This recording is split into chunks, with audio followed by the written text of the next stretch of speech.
নমস্কার, আমি অভিজিৎ রায়, civil engineer. তো আজকের বিষয়টা হচ্ছে কর্নার প্লট। অনেকের এটা দেখতে পাচ্ছি বুঝতে অসুবিধা হচ্ছে, সেটা হচ্ছে কর্নার প্লট অনেকের আছে। তো কর্নার প্লট থাকলে কর্নারে কিন্তু একটা জায়গা ছাড়তে হয় রাস্তার জন্য। এই কর্নারের এই জায়গাটা ছাড়টা ডিপেন্ড করে আপনার রাস্তাটা কতটা চওড়া আছে তার উপরে।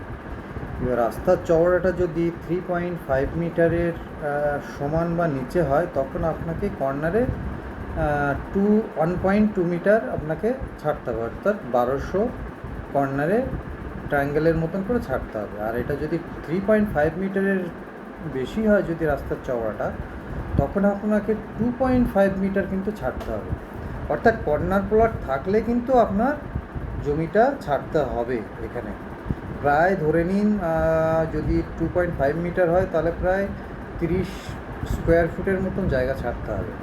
আর এটা যদি ওই আপনার 3 মিটারের কম হয় তাহলে ওই 15 থেকে 16 স্কোয়ার ফুটের মতন জায়গা আপনাকে ছেড়ে দিতে হবে, মানে অনেকটা জায়গা ছাড়তে হচ্ছে। তার মানে কর্নার প্লট যেমন আপনার একদিক থেকে খুব সুবিধা মনে হয়, তেমনি এটা একটা অসুবিধার কারণ, যে মিউনিসিপ্যালিটিতে বিল্ডিং প্ল্যান করতে গেলে আপনাকে কিন্তু কর্নারে এই জায়গাটা ছেড়েই আপনাকে বাড়ি করতে হবে।